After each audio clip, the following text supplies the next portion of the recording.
Oh, no, that didn't just happen. Gerard McClendon Live starts now. Yes, Gerard McClendon Live starts right now. You know what? I need you to call me tonight, 877-358-CLTV, 877-358-2588. You know, when an entire segment of the population has such dismal college attendance numbers, we should all start worrying. Black men are recruited heavily when it comes to sports, but recruitment takes a back seat when it comes to academics. Sad to say that you'll find more black men on a college basketball team than in chemistry class, which may say more about the college than the individuals. Do colleges recruit black males to become doctors, teachers, social workers, chefs, and lawyers?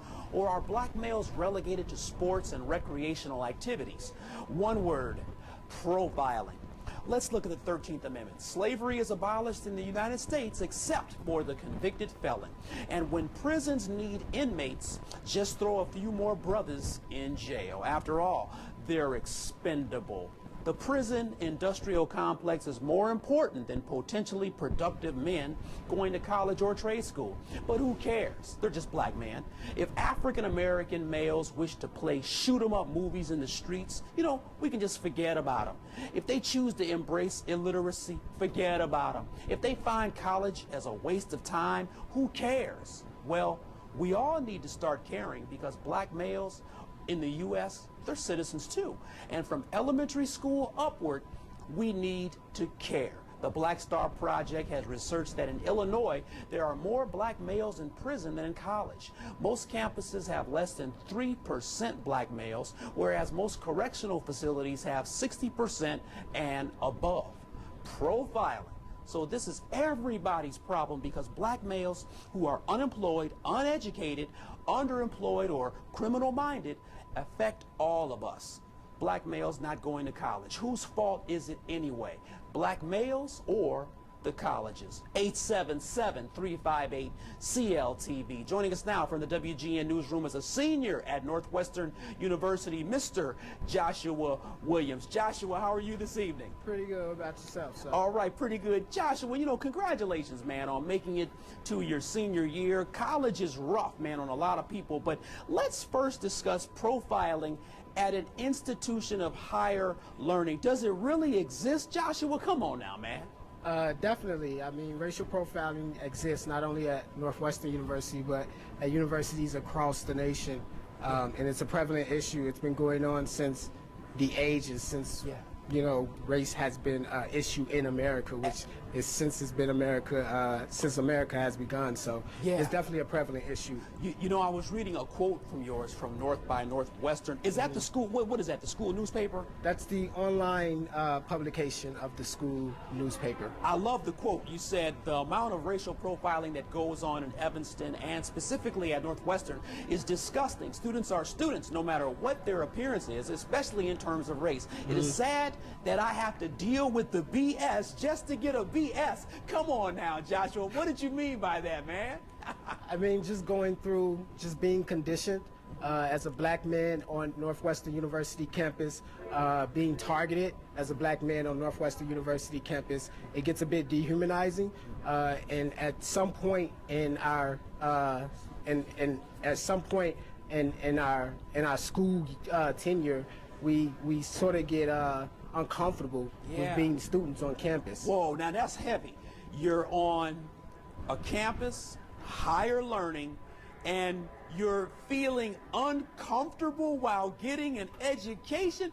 Come on, man. Are we profiled and programmed not to achieve through profiling? What's going on here, man? I mean, how are you profiled?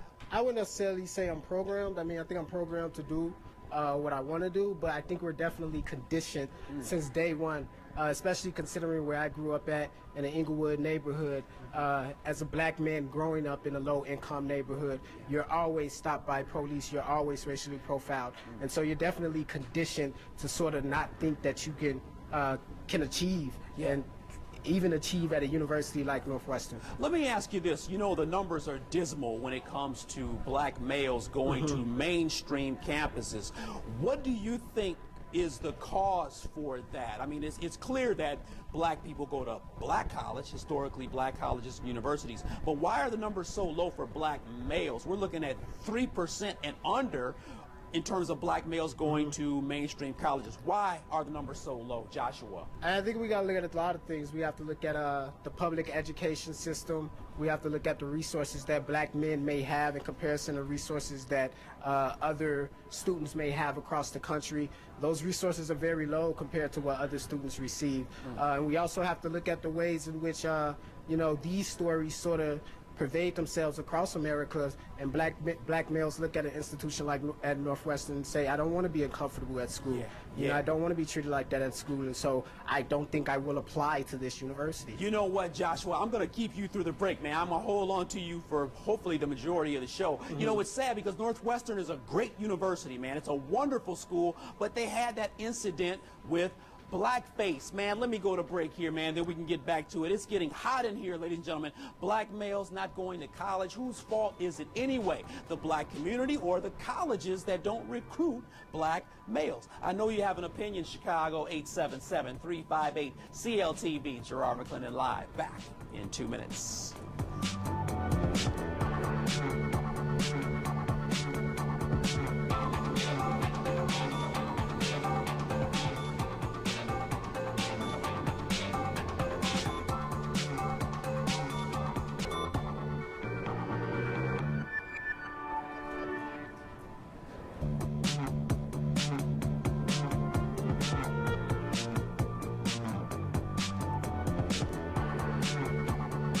Wow, you're watching Gerard McClendon live. African-American men on campus are few.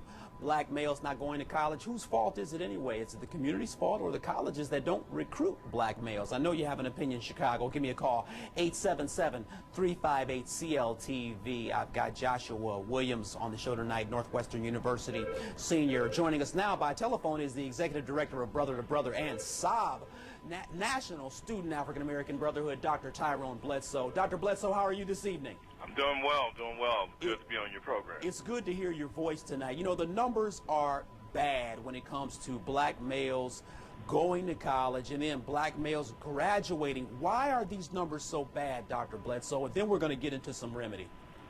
Well, I think that there's a number of reasons. You know, I always talk about what I consider the big three issues that come out of much of my research, and that is for particularly when we're talking about young men of color, and particularly black males who are not finished in high school, that there's a community responsibility, a family responsibility, and an educational institutional responsibility.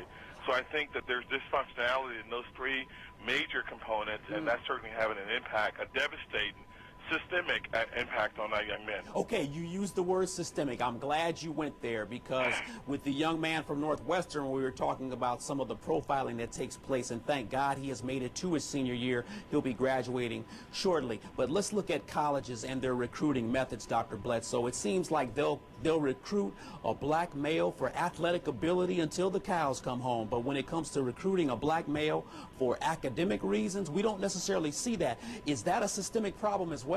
Oh, without a doubt. And I think you'll find the Schott Foundation, based out of Boston, Massachusetts, yes. Dr. John Jackson is the president and CEO. They have a national campaign called OTL, Opportunity to Learn. And what's happening is that foundation is an advocacy group that's really beginning to hold states accountable for things as such, the systemic, devastating issues that are impacting our young men, particularly socially, educationally, and economically. And we're looking at those outcomes, and certainly that's dismal, as we've done research for many years on that. Dr. Bledsoe, I want to talk about support systems for African-American males in college shortly. I want you to get things together on that, because I know your program at SOB is amazing. Let me go to Joshua Williams. Joshua, you've been through three and a half years of college, man. You're about to complete the fourth year. How have you gotten through college, man? You know, because there's so many obstacles out there. How did you get through, Joshua? Well, I mean, as far as being an African American on Northwestern University campuses, there are resources there that where you can go and have support. There's the Black Student Union. There's 4 members only. There's the African American Student Affairs offices, as well as resources outside of the cultural community at Northwestern. Yes. That allows you to come and sort of be and leverage on those resources. Yes. Go ahead. But I think there's also resources within the Chicago community as well, such as the Black Star Project and different arts organizations where you can go and express yourself and be a part of a cultural community that may not be found at Northwestern University. I like that. You know what, Dr. Bledsoe, I think he's hitting the nail on the head here. What programs do you have, Dr. Bledsoe, in ensuring that even if a black male is on a campus and they're the serious minority, how can they still persevere and get through SOB? Well, that's a good point, and Joshua mentioned, I hope I got his name right, he mentioned the Black Star Project. I'm certainly familiar with that, with Phil Jackson and us being partners with that group. We have in SOB, and I'm glad you introduced me, mentioning also Brother to Brother, SOB National Headquarters. SOB, the organization, is a culturally sensitive organization that aims to increase the number of African American males and Latino males who graduate from college. And we do that by creating a peer positive community at institutions that are members of our organization. We're now approaching 250 chapters across 39 states. And we're one of the best things happening now with regards to providing that positive peer support group for young men of color. We obviously focus a lot more on African American males. That's who we started with when we started this group 20 years ago. And we're seeing that those connections are critical, particularly from the standpoint that these young men, many of them come out of experiences where they have been disenfranchised in the community, in the family, in the educational institutions, K-12. And so they're looking for this love, they're looking for this validation, this sense of belongingness, and we create that experience in SOB. And you gravitate towards the sense of love and sense of belongingness, whether it be a street gang, whether it be a hobby club, or whether it be school. And so as long as those positive images are put out there for school, it's always a way to attract black males. Dr. Bledsoe, where can we reach you on the internet, and where can we reach you at the next conference? The next conference is coming up in March 26th through the 28th. We'll be in Indianapolis, Indiana.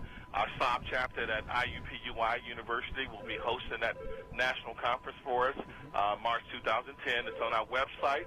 Our website is www.sob, S-A-A-B, national, the full word, no space, sobnational.org. All of the information about our conferences and future conferences can be found on our website, in addition to how one might start a SOB chapter and also learning about our success and impact so far. Wow. Dr. Tyrone Bledsoe, hey, we want to thank you for being on Gerard McClendon Live tonight. Keep up the good work, man. I mean, whenever I've seen you at one of your conferences, you always keep your head up. You keep everyone positive in the room. And I thank God for what you're doing for young black men. You have a good evening now. Yes, sir. Thanks so much for the opportunity. All right. Take care. Joshua, hold tight, man. I got one or two more questions to ask you after break. On campus, African-American men are few. Are we profiled or programmed not to achieve? Black males not going to college. Whose fault is it? The black community or the colleges that don't recruit? I know you have an opinion, Chicago. Call me, 877-358-CLTV. Gerard McClendon Live. Back in 2.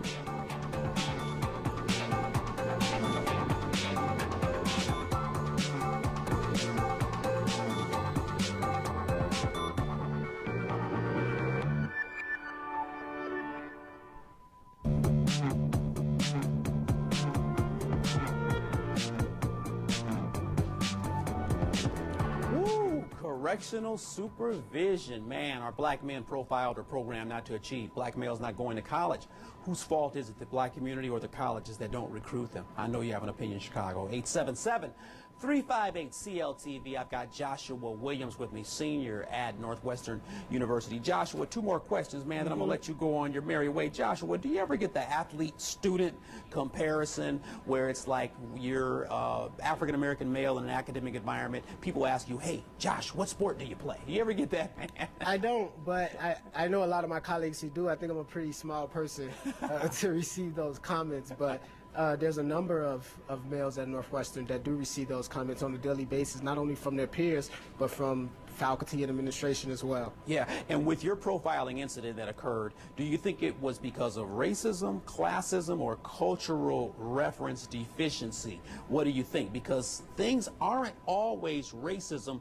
What do you think that your situation consisted of? Just explain it briefly and then give us your answer. Well, I think racism and classism is a bit intertwined. They have to go hand in hand, especially when you're discussing it in America. But I'm not for sure about the cultural reference thing. But I think it was definitely driven by race by 2 out of the 3 people who stopped me while I was in Kellogg. Yeah. Joshua Williams, man, thanks for being on Gerard McClendon Live. We appreciate you, man. You take care and good luck in the future. Definitely. All right, let me go to phones. I'm going to go to Don. Don, thanks for calling Gerard McClendon Live. Don, what's your comment this evening on GML? How you doing, sir? Pretty good. Unfortunately, when you are a student going for a job, people don't care what you think if you're African American. It's about what can you do. And institutions that teach, like universities with philosophy and what have you, it's all about what you think. So we have to promote what can we do in terms of being technical. Yeah. There we go. Hey, Don, I appreciate the call. Don, thanks for calling Gerard McClendon Live. Let me go to Jonathan next. Jonathan, you're on GML. What's your comment this evening? Hi, Jonathan. Hey, what's up? Hey, what's your comment this evening? Hey, McClendon, how's it going? All right. Listen, I'm in law enforcement, and I had the opportunity last year to work in a public school. And I'm going to tell you, ignorance is promoted in the home with the parents as far as the children. Yeah. And when they come to school, they believe that being ignorant is cool. Yep. And nobody is promoting college or further education. It's what's promoted in the hood is what they call the game, running game. Yeah, running game. And running game. I'm just going to keep it real. You know, we as a people kind of promoted this with this athletics, midnight basketball, and so forth. So nothing academic to keep the child's mind off of doing wrong things, but something physical as far as athletics go. And I'm going to tell you what one child told me in the school. I'm trying to go fast so I can get off the What did he line. say, Jonathan? What did he say? He said that I can't walk outside my door and touch the lawyer or the chemist or a professor. Yeah. But he told me, he said, I can walk outside my door and I can see the dope dealer. I can see the Benz with the 26-inch rims. Right there. And that's tangible. Right and there I can touch it. With the white shirt and the Air Force Ones sitting on the corner. Yeah. It's for real. He can touch it. So what it is we covered what we see every day. That's right. Hey, Jonathan, thanks for the call, man. I appreciate you. Nanette, you're on Gerard McClendon Live. Nanette, what's your comment tonight on GML, Nanette? How you doing, Gerard? Pretty Love good. you, darling. Thank you. I just wanted to say I believe the doctor's comments to be 100% true. Having only an AAS myself, I've always expressed to my son and his friends the need for them to obtain an education. I chose an HBC due to the Southern hospitality because I know the schools here in Illinois are basically profound and profiling for sports for the black man. Wow. I also know because of the fact that my brother went to a school here and it was labeled as a party school. There was no promotion of education. Yeah. But the other thing I told my son when he went away to school is that mom is no longer going to be there with you. There we go. You must get up and get your education and do what you have to do. Hey, Nanette, thanks for the call, man. We got to run. Nanette, I'm sorry, sweetheart. I'm going to Jim next. Jim, you're on Gerard McClendon Live. Jim, make it quick. What's your comment? Jim, you're on Gerard McClendon Live. What's your comment? Yeah, Jonathan actually answered. Okay. Go ahead. What's your comment? What's your comment? Hey, what's happening, bro? All right, what's up? What's your comment? Yeah, you looking good tonight, Gerard. All right, I appreciate it. You know what? I'm going to let you go right now. Let me go to Donnell next. Donnell, you're on Gerard McClendon Live. What's your comment? Yeah, I just want to say everybody's done an excellent job of identifying reasons, but I think a big thing that people overlook is that in the black community, you're taught that if what you do doesn't make you an uber millionaire, if you don't have Jay-Z money, you're not successful. Yeah. So if a teacher, a social worker, who loves what they do every day and goes to work, you know, the compensation isn't in the money for them. We're not taught to find your passion. We're taught to find whatever makes you have the most money, whatever gives you, you know, the most expensive car. That's what success is. Success is in waking up every morning and loving what you do. Hey, Donnell, thanks for the call, man. We appreciate you calling Gerard McClendon Live. Whose fault is it, the black community or the colleges that don't recruit them? I know you have an opinion. Call me, 877-358-CLTV. Gerard McClendon Live, back in 2 minutes. Hey, welcome back to Gerard McClendon Live. You can hit me on Facebook, MySpace, Twitter, CLTV.com/GML, and go to the Who's Hiring tab if you need a job. Also, give me a call on the Gerard McClendon Live V line at 773-883-3450. Welcome back. You know, hey, let's spread a little good news tonight. Congratulations to Tina Wheaton, who is a college graduate as of today. She went several years without even knowing that she was a college graduate, but she has enough credits from Chicago State University, earning her bachelor's degree in business administration. Tina Wheaton, congratulations. Way to hang tough. Better late than never. Also, I had a wonderful time doing the keynote address at the Chicago Park District Teen Summit at Bosco Park. I had the opportunity to speak to 324 teenagers, and one lucky young lady, Miss Javina Lewis, won an Apple iPod. Thanks to Regina Hayes for hosting me, and thanks for all of your hard work helping the children. That's Gerard McClendon Live for this evening. Hey, I need everyone out there. You have to stay positive. Like I always say, you also have to keep your head up. Nope, don't let it come down. You have to keep your head up and always be encouraged.